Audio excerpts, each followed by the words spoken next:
Bienvenidos nuevamente más a una clase de nuestro curso virtual referente a la psicofarmacología básica.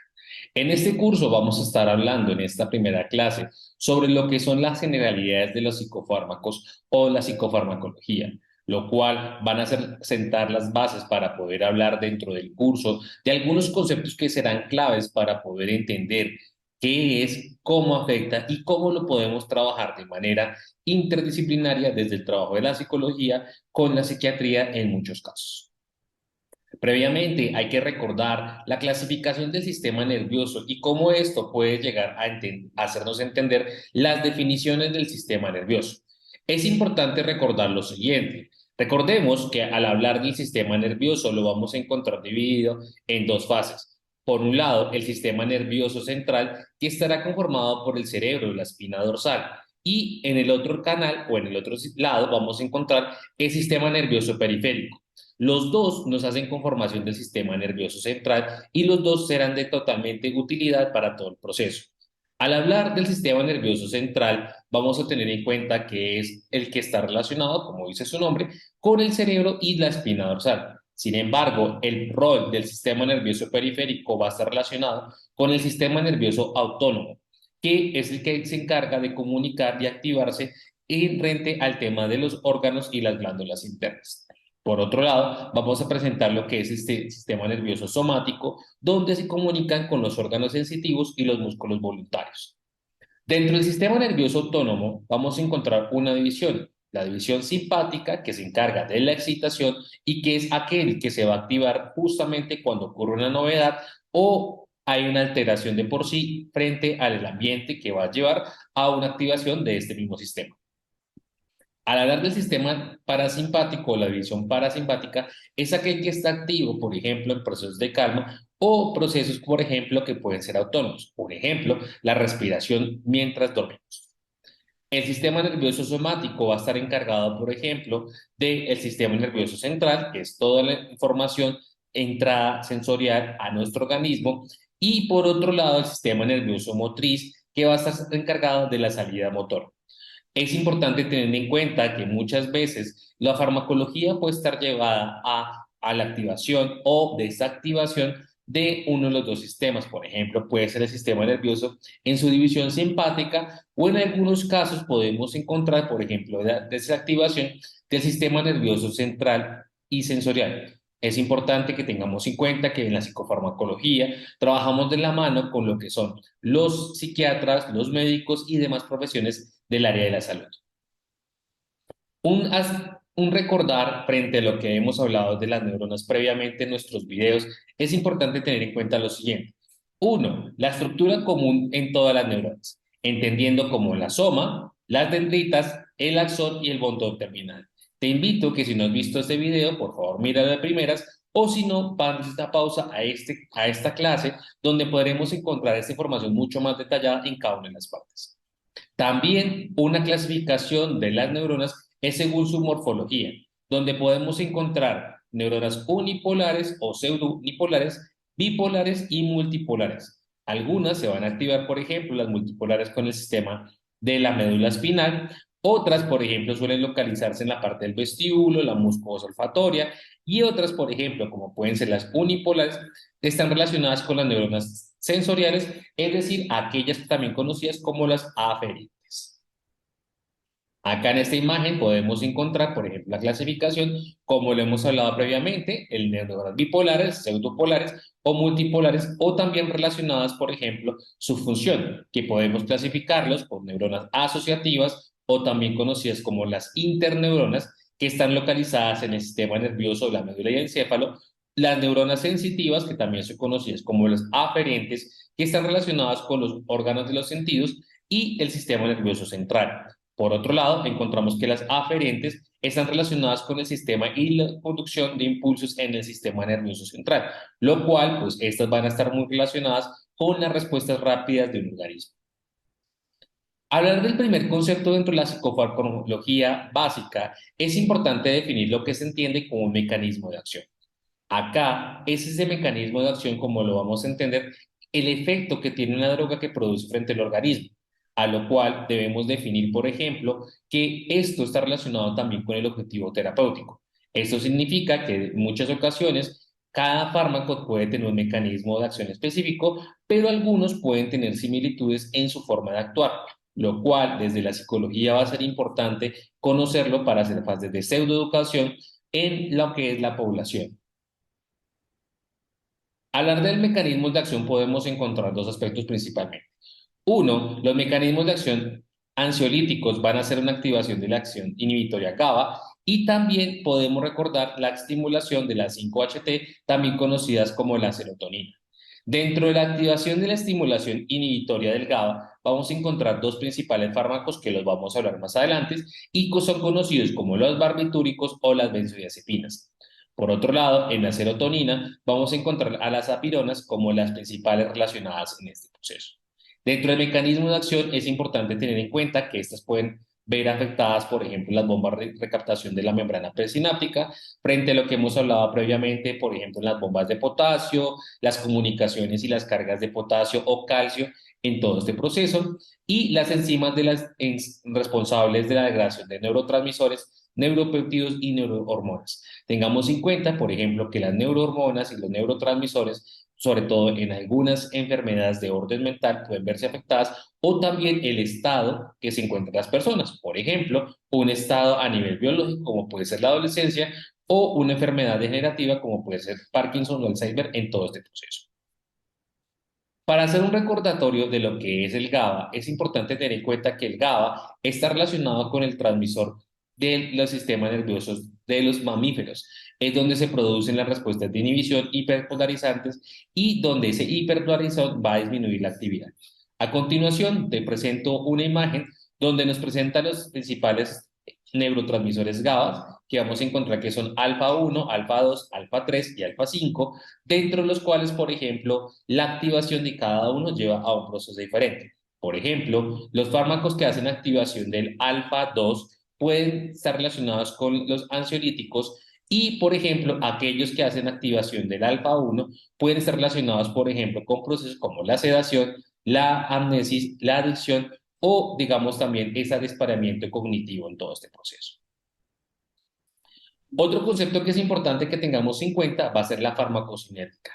que dentro de la farmacocinética vamos a describir qué hace el fármaco en el organismo después de que haya sido inferido, y lo cual vamos a tener exactamente cuatro fases principalmente, que van a ser la absorción, la distribución, el metabolismo y su eliminación o también la excreción. En este mapa mental te invito a que hagas una pausa al video para que puedas leerlo con mucha más calma y entender que, por ejemplo, la absorción va a depender de su vía de administración. Para la parte de la psicofarmacología, en la parte del área clínica en salud mental, muchos de estos fármacos vamos a encontrar que son de vía oral. Sin embargo, algunos en específico también pueden ser dados por vía intravenosa o vía intramuscular según la afectación de las personas. Por otro lado, también hay que tener en cuenta que al hacer una absorción pueden hacer algunos cambios, como pueden ser las características de las membranas de las células, el pH del medio o el pK del fármaco. Dentro de la distribución podemos encontrar que esta distribución también va a estar relacionada con su volumen de distribución, solubilidad, su flujo sanguíneo, las proteínas plasmáticas receptores. Y al hablar del metabolismo podemos encontrar que este metabolismo va a estar relacionado con órganos como puede ser el hígado, el pulmón, la circulación general y el aparato digestivo.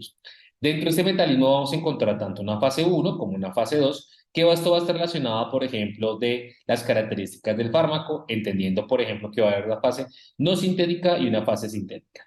Al hablar de la eliminación, podemos encontrar, por ejemplo, que esto está relacionado con las vías de excreción, entendiendo como la orina, las bilis, las heces, la leche materna, la sudoración, el flujo, el cabello, las uñas. Y esto también puede afectar, por ejemplo, condiciones fisiológicas que pueda tener la persona, por ejemplo, como estar en un estado de gestación.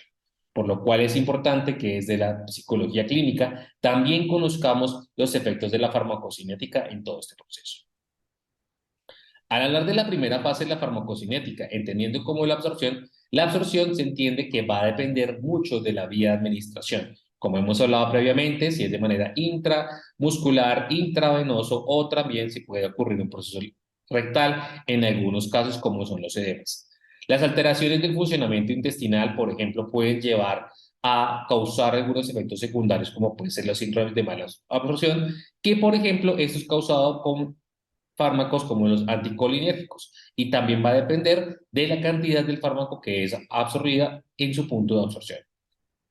Al hablar de la distribución, vamos a encontrar, por ejemplo, que el metabolismo de los psicofármacos va a estar relacionado también, por ejemplo, con su acción terapéutica, y esto también es conocido como los metabolismos activos. También es importante tener en cuenta que fármacos o sustancias que puede estar consumiendo nuestro paciente o de pronto consumiéndolos en una fase de crisis, como puede ser el alcohol o la nicotina, pueden hacer que potencien o inhiban algunas enzimas hepáticas.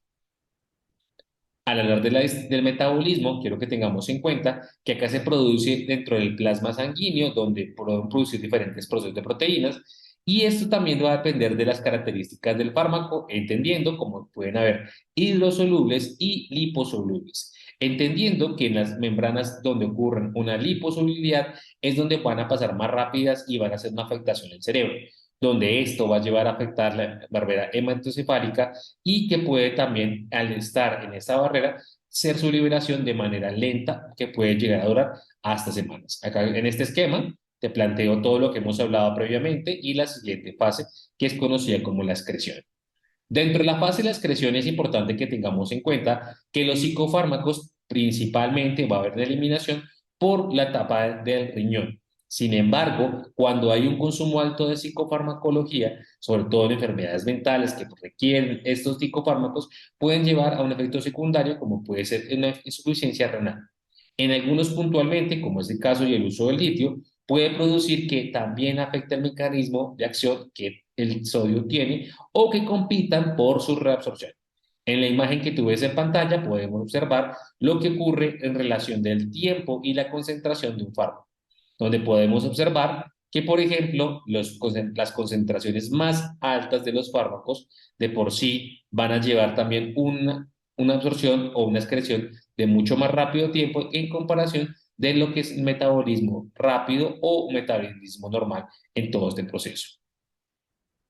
Otros conceptos relacionados a la farmacocinética van a ser, por ejemplo, la vida media. Al hablar de la vida media, es importante tener en cuenta que este concepto es aquel que se define para establecer la vida o el tiempo que dura un medicamento o un fármaco, entendiendo que este medicamento, para que se elimine dentro del plasma, debe ocurrir más del 50%, lo cual se considera necesario y que también se tenga en cuenta variables como la concentración. A continuación, te planteo la gráfica referente a lo que es la concentración del fármaco, su punto máximo en relación del tiempo. Y también tener en cuenta que la concentración plasmática estable en un tiempo va a referirse a esa concentración en relación a la cantidad administrada frente a la unidad de tiempo. Es decir, la concentración y el tiempo son dos variables que debemos tener siempre en cuenta en la farmacocinética y que también debemos hacer entender al paciente que los tiempos se deben respetar. Si estamos hablando que el tiempo va a ser 8 horas de un consumo de un ansiolítico, ese tiempo debe mantenerse para tener un efecto a largo plazo del mismo. Al hablar de, por ejemplo, la biodisponibilidad, vamos a entender que es la eficiencia y la absorción desde un lugar y desde la administración en el cual se ocurra y que esto va a generar una acción neuronal. A esta biodisponibilidad es importante que tengamos en cuenta la masa o el volumen del fármaco, el porcentaje o su concentración y las raciones que se van a otorgar, entendiendo, por ejemplo, que va a ser una ración 5 a 10 o una fracción y, por ejemplo, la propiedad química del fármaco, entendiendo si es un soluto, si es un medicamento, digamos, de orden líquido que va a ser tomado o si también, por ejemplo, va a ser de manera intravenosa. Entendiendo acá, por ejemplo, que las concentraciones pueden llegar a afectar todo este proceso frente al medicamento. También es importante aclarar los volúmenes de plasma, que es esto lo que vamos a entender como la unidad para eliminar completamente el fármaco dentro del organismo. Dependiendo del medicamento, dependiendo de la alteración mental que presente la persona, en algunas ocasiones el volumen o la concentración y las raciones pueden variar dependiendo de cada caso. Por ende, es importante que tengamos en cuenta que es crucial que trabajemos de la mano con el psiquiatra o con los médicos para poder conocer cuál va a ser la dosis a utilizar o a dar a esta persona. Un tercer concepto que es importante que tengamos en cuenta va a ser la farmacodinámica o la farmacodinamia, donde va a estar relacionada en dos conceptos principalmente: la acción del medicamento y su efecto en el organismo. La farmacodinámica describe todos esos procesos que el fármaco realiza dentro del organismo, que pueden ser de orden deseables como indeseables, que también lo podemos conocer como efectos secundarios. Antes de activar un medicamento, en la gráfica podemos observar que ocurre, por ejemplo, antes de tomar un medicamento, la sustancia química, y empieza a aparecer un fármaco agonista que de por sí va a afectar lo que es una determinada sustancia química que produce el organismo. También vamos a encontrar los fármacos antagonistas que en muchas ocasiones van a desactivar la sustancia química que está emitiendo un cuerpo o en este caso lo que está ocurriendo en el proceso de alteración mental dentro del organismo. Esto también va a depender de las concentraciones críticas del fármaco, es decir, el nivel máximo que puede otorgar el mecanismo de acción, entendiendo los receptores, los segundos mensajeros y las enzimas que va a afectar.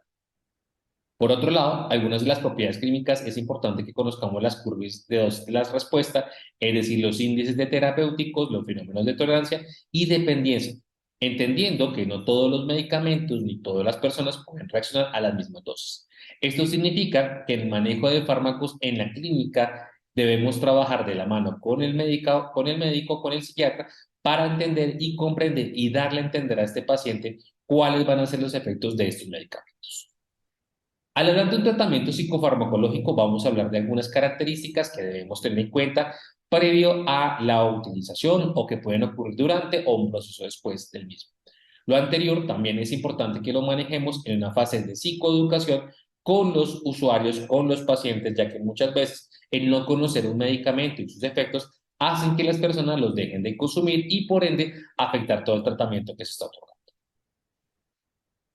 Al hablar de tratamiento psicofarmacológico es importante que tengamos en cuenta lo siguiente. Lo primero, esto es un proceso de una evaluación integral. Esto también se va a incluir con los diagnósticos clínicos otorgados por DSM-4, DSM-5, TR en este caso, o el CIE-11, que son los manuales clínicos establecidos por momento. La valoración de discapacidades y la evaluación de sus necesidades, entendiendo como cuidados, alojamiento, economía, relaciones y sus potenciales soportes que puede tener la persona frente a la parte social y personal. Al hablar de la parte psicofarmacológica, el establecimiento de la relación terapéutica es algo muy clave, ya que en esta parte el psicólogo clínico es el que va a dar la confianza, el que va a dar a conocer los medicamentos y dar también a conocer los efectos. Aunque esta parte muchas veces profundiza el médico y el psiquiatra en los efectos, es importante que desde la psicofarmacología y desde la parte clínica conozcamos un poco más sobre los mismos. Al hablar en la indicación del tratamiento que se debe seguir, en esta parte es importante que tengamos en cuenta el diagnóstico frente a los problemas existentes, los recursos y la decisión del paciente y tener en cuenta cómo lo vamos a manejar, entendiendo, por ejemplo, cuándo utilizar una terapia farmacológica en situaciones de la depresión, en indicadores o en criterios que puedan ser leves. Pues en este caso, por ejemplo, la terapia farmacológica no se recomienda a menos que estos síntomas estén presentes por más de 2 años, que la persona sea persistente en el tratamiento psicológico a pesar de que llevemos un tiempo con él y que esta depresión leve lleve a una morbilidad.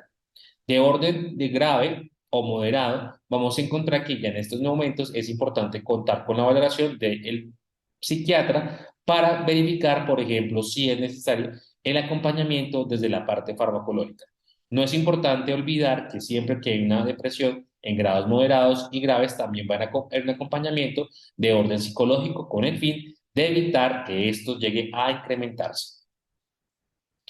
También es importante conocer las condiciones del lugar donde se van a realizar los tratamientos. Si va a ser, por ejemplo, un centro de salud o un hospital, en su propia casa, en qué lugar vamos a consumir los medicamentos, ya que en algunas ocasiones estos tienen efectos secundarios, como pueden ser, por ejemplo, la somnolencia, y que van a llevar a que la persona de cierta manera no, digamos que no tenga una vida funcional y lo cual pueda afectar también su vida en diferentes áreas. También tener en cuenta las condiciones físicas y biológicas de las personas, entendiendo, por ejemplo, que muchas de las dosis vamos a contar con fases de reajuste. Muchas veces de las dosis también vamos a encontrar que tienen efectos teratógenos, por lo cual es importante conocer la etapa en la que se encuentra la persona o el paciente. Un ejemplo, podemos hablar de las mujeres en periodos de lactancia o mujeres en periodos de embarazo, cuando, por ejemplo, los medicamentos o los fármacos, por ejemplo, para la depresión, pueden llevar a causar o afectar lo que son sus procesos biológicos y afectar de por sí a sí mismos o a un tercero. Es importante tener en cuenta que la respuesta clínica debe también hacerse un seguimiento frente al tema de la parte terapéutica utilizando diferentes escalas para verificar los síntomas o la intensidad de los mismos. Por ejemplo, en el caso de la depresión, las escalas de Hamilton, las escalas de ansiedad, las pruebas como las pruebas de Millon, el MPI, entre otras herramientas que podamos llegar a utilizar. Que también es importante que tengamos en cuenta que muchas veces los múltiples mecanismos de acción pueden activarse en relación de los diferentes medicamentos que estemos tomando o que en este caso la persona esté tomando de por sí y también conocer, por ejemplo, cuáles son, que podemos encontrar los más comunes de entre las clasificaciones que van a ser las benzodiazepinas con sus efectos de duración, sus dosis y, como hemos hablado también, el índice terapéutico que desarrolla la persona frente al tratamiento de orden integral y también conocer los efectos de manera precoz de ocurrir una toxicidad. Bien, esto ha sido todo lo que hemos visto en nuestra primera clase. No olvides dejar tus comentarios e igualmente inquietudes en la misma caja. También en el foro de la semana contaremos con nuevos módulos de respuesta o preguntas para que podamos responder todas las dudas que puedan hacer del mismo contenido. Nos veremos en una próxima ocasión. Hasta pronto.